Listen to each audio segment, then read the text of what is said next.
ეხლა როგორ შევხვდეთ მომავალ წელს დამშვენია რიტუალი, იმიტომ რომ ჩვენ უნდა პატივი მივაგოთ მომავალი წლის მთავარ მასპინძელს, ანუ ცხენის წელიწადი მოდის წითელი, ფერის და რასაკვირველია ცეცხლოვანი სტიქის, აქტიური ენერგიის, ნამდვილი მუსტანგი მოდის და ამიტომ ჩვენ პატივი უნდა მივაგოთ და როგორ და რა გზით. სტიქია თვითონ ცეცხლის სტიქია გვამსწრებს რომ მთავარი ფერი იქნება წითელი. და ყველა რაც უკავშირდება წითელს, მაგალითად ვარდისფერი, შეიძლება იყოს ბორდო, შეიძლება იყოს მაგალითად ასევე ოქროსფერ ყვითელი ტონები წინა პლანზე წამოწეული. საერთოდ კარგი იქნება ხა ძალიან ბევრი წითელიც ცოტა საფრთხეა, თორე წითელი ეს არის უზარმაზარი ენერგია. ხო, ამიტომ უნდა რაღაცით გავანეიტრალოთ. მაგალითად, მისაღები აქსესუარებში სახით თუნდაც ლურჯი არ იქნება ცუდი, ცისფერი, მწვანე ფერები, აი ეს ტონები ასევე ძალიან კარგია, ცოტა გაანეიტრალებენ ზედმეტად დიდ ცეცხლოვან ენერგიას, მაგრამ მთავარი ფერი მაინც არის წითელი. ესე იგი, წითელში უნდა იყოს ძირითად ყველაფერი. ჩაცმულობა გინდა დაუშვათ, ან ნავშად ნაძვის ხის მორთობა, წითელი ტონი უნდა იყოს წინა პლანზე წამოწეული, სანთელი, რომელსაც უნდა იმუშაოთ, ამაზე ვიტყვით ცოტა ხანში, წითელი ჯობია თუ არა და ყვითელი მაინც იყოს. ასევე აღნიშნოთ, რომ იგივე დაუშვათ სუფრა და ასე შემდგომ, რაც მეტია წითელი ტონები, მით უკეთესი. ანუ ძირითადი ფერები არის ეს. ამის გარდა სუფრაზე უნდა კონდეს ნებისმიერი საკვები, ხილბოსტნეულიც მათ შორის ცხენს ძალიან უყვარს ვაშლი, ხილბოსტნეული და ასე შემდგომ და ნებისმიერი, გინდათ ეგზოტიკური საკვები იყოს, გინდა მამაპაპური, ჩურჩხელები, გოზინაყი და შემდგომ, ყველაფერი აბსოლუტურად რაც შეიძლება მეტად კბილეული უყვარს ძალიან სხვა შორის ცხენის წელიწადს, მაგრამ თავარი არის რა, ორი ფიგურა უნდა კონდეს ჩვენ მაგიდაზე. რატო? იმიტომ რომ რეალურად ცხენის წელიწადი აღმოსავლური კალენდრით შემოდის 17 თებერვალს. ეხლა 17 თებერვალსაც შეიძლება ეს რიტუალი გავიმეოროთ, მაგრამ ჭეობია რომ 31-ში წინ სწრებით პატივი მივაგოთ ამ მომავალი წლის ტენდენციებს და რა უნდა ვქნათ? პირველი ისე ორი ფიგურა უნდა კონდეს მაგიდაზე. ერთი არის გველის ფიგურა, რომელიც იმიტომ გველის წელიწადია. აგენა გამომდინარე წინ მას დაუდოთ პატარა ნაჭერი ყველისა, რომელიც მას უყვართ. მეორე ფიგურა უნდა იყოს ცხენის. ცხენის წელიწადს წინ დაუდოთ რა ცხენს, შეგვიძლია ვაშლი, ან პატარა თივა დაუშვათ, რომ ეს ჩვენი პატივისცემის ნიშანია მათგან. ამის გარდა რა უნდა კონდეს აქ აუცილებლად სანთელი, ვიმეორებ წითელი ან შეიძლება ყვითელი ფერის დავანთოთ ეს სანთელი აუცილებლად, როგორც ცეცხლის სტიქიის წარმომადგენელი, იმიტომ რომ ესეც სტიქიის წელიწადი მოდის და კიდე ერთი ატრიბუტი. არ დაგვავითვალოთ, რომელიც ძალიან მნიშვნელოვანია, ეს არის ნალი. დაიშველება ცხენებს არ ვიცი, მე მგონი ჩვენი ხალხი დააძრობს ყველა სამ ნალებს, იმდენად მნიშვნელოვანია, იმიტომ რომ ნალი მოგეხსენებათ, ეს არის ხვავის ბარაქის სიმბოლო, ეს არის ჯანმრთელობის სიმბოლო და ეს არის ავი თვალისგან საუკეთესო დამცველის საშუალება. ამიტომ შეიძლება იყოს ხელოვნური ნალი, შეიძლება იყოს ნამდვილი ნალი, მაგრამ ახლა მნიშვნელობა აქვს ნალს ძალიან დიდი და მთავარია მისი აზრი გავიგოთ, როგორ ჯობია რომ იგი დაიდოს ან დაიკიდოს. ეხლა თუ კარებთან დაიკიდება, კარგი თუ არა, შეიძლება შიგნითაც მოვაწყოთ, მაგრამ როგორ? ფორმა არის მთავარი. აი ესეთი ფორმით ნალი არის ხვავის ბარაქის ფინანსების შემომტანი, რატომ? იმიტომ რომ რომელიც შემოდის ხვავის ბარაქის სახით, ენერგია ფულის სახით, ხო? ის აკუმულირდება შიგნით და ოჯახიდან არ გადის, რჩება ოჯახში. მაგრამ თუ თქვენ გინდათ სულიერი სიმშვიდე, შინაგანი სტაბილურობა, მაშინ უნდა იყოს ნალი ესე, ჩამოკიდებული. ან დადებული ამ ფორმით, მიხვდით?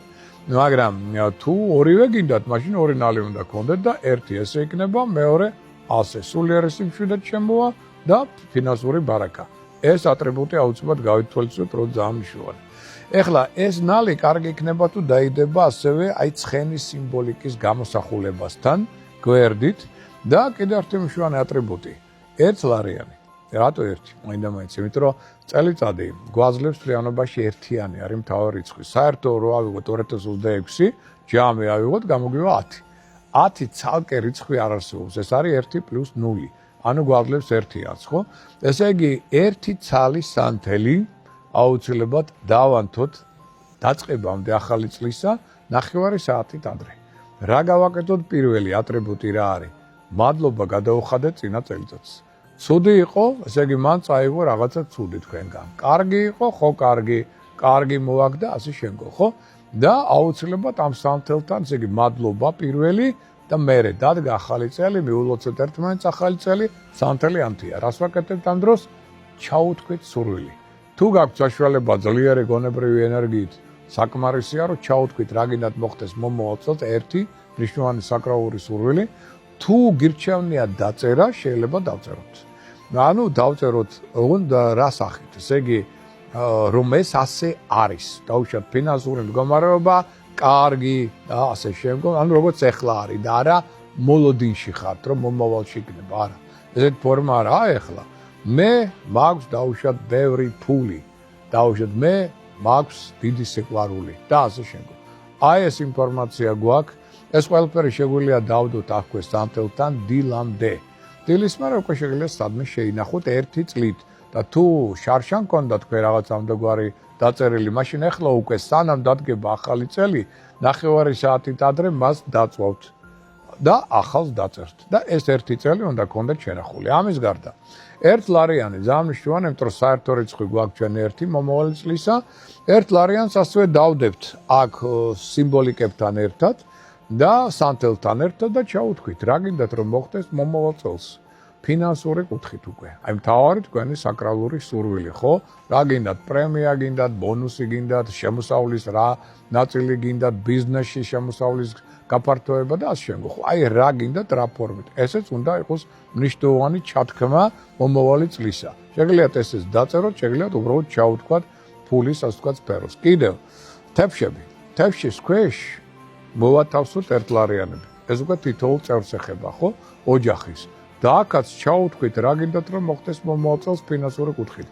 დილამდე ეს ყველაფერი იდოს, დილით გამოიღებთ და ჩაიდებთ ამ 1 ლარიანს თქვენ საფულეში.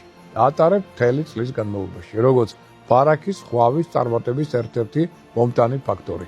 ამ რიტუალსაც მიაქციოთ ყურადღება. ნაძვის ხე უმჯობესია რომ გქონდეს შუაში, ოთახის თუ არა საშუალება, სადაც გაგეხარდება, თუმცა იმ ფერებში მორთული, როგორც ჩვენ აუშვათ, ძირითადი წითელი ტონია. ამის გარდა ჩიჩილაკი, გვერდი და 3 აუცილებელი ატრიბუტი. რა არის 3 აუცილებელი ატრიბუტი?